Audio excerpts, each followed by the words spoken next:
Sources tell ABC News that President Trump is pushing for a personal $230 million payout from the Justice Department as compensation for the federal investigations he's faced. Well, I guess they probably owe me a lot of money for that. Probably, yeah, that's true. That money would ultimately come from American taxpayers. The president now in charge of the department that investigated him for allegations of Russian meddling in the 2016 election and mishandling of classified documents in 2022, storing them in a ballroom, storage room, and even a bathroom.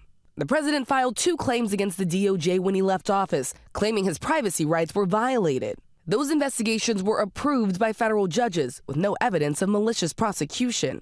If the settlement goes through, the president would personally collect nearly $250 million from American taxpayers, an unprecedented personal compensation for the nation's commander-in-chief from the very people who helped elect him into office. It's interesting because I'm the one that makes a decision, right? And, that decision would have to go across my desk.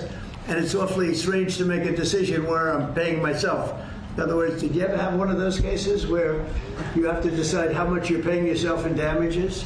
But I was damaged very greatly, and any money that I would get, I would give to charity. The Justice Department officials who would likely sign off on the payment were once President Trump's own personal lawyers, Attorney General Pam Bondi and her deputy Todd Blanche. All of it raising new ethics concerns. One ethics professor telling the New York Times the ethical conflict is just so basic and fundamental, you don't need a law professor to explain it. And Democrats calling the president's demand illegal. It is definitively illegal. You can't simply transfer $230 million of taxpayer funds because Donald Trump has directed his sycophants within his administration to do just that.